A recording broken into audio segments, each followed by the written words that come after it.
விஜய் அவர்கள் கரூர் போகிறதாக இருந்தது இல்லையா, ஏன் இன்னும் போகலைன்னு ஒரு கேள்வி, விமர்சனங்கள் சமூக வலைதளங்களில் வைக்கப்பட்டுருக்கு. என்ன பதில் சொல்லி? அதாவது என்னை பொறுத்த வரைக்கும் ஆரம்பத்துலேருந்தே சொல்லிகிட்டு இருக்கேன், இவர் போய் விசிட் பண்ணோம்.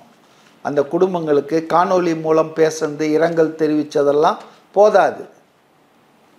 நேராக போனாலும் அந்த இழந்தவர்கள் ஒன்றும் மீண்டு வரப்போகிறதில்ல. ஆனால் அவரை பார்க்க வந்தவங்க, அவர் கட்சி நிகழ்ச்சியில் கலந்துக்க வந்தவங்க இன்றைக்கி தேர் லவ்டு ஒன்ஸ் இழந்திருக்காங்கன்னு போது ஒரு பர்சனலாக போய் ஆறுதல் சொல்கிறதுன்றது பெட்டர்.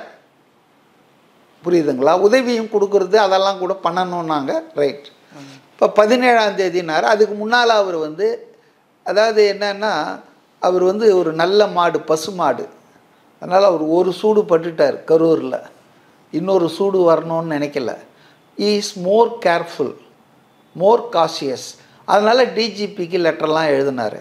நான் இந்த மாதிரி வரப்போகிறேன், போகலான் இருக்கேன், நீங்கள் எனக்கு பாதுகாப்பு, திரும்ப ஒரு அசம்பாவிதம் நடந்துடக்கூடாதுன்றதில் அவர் ரொம்ப மிக தெளிவாக இருக்கார். ஏன்னா அவர் மனித உயிர்களை, அவர் ரசிகர்களை, அவர் ஆதரவாளர்களை ரொம்பவும் நேசிக்கிறாள்.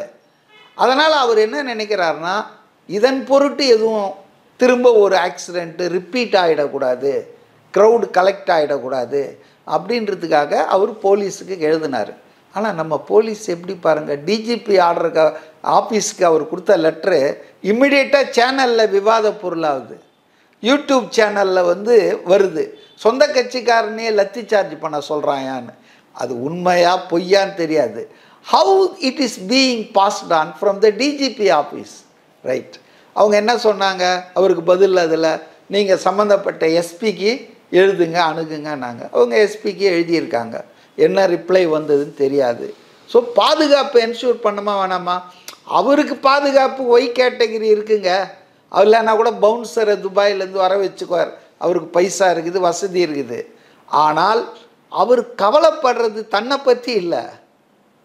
அவர் கவலைப்படுறது தன்னை பார்க்க அந்த நிகழ்ச்சிக்கு ஆட்கள் திரும்பவும் நீங்களாக இருந்தாலும் அப்படி தானே யோசிப்பீங்க.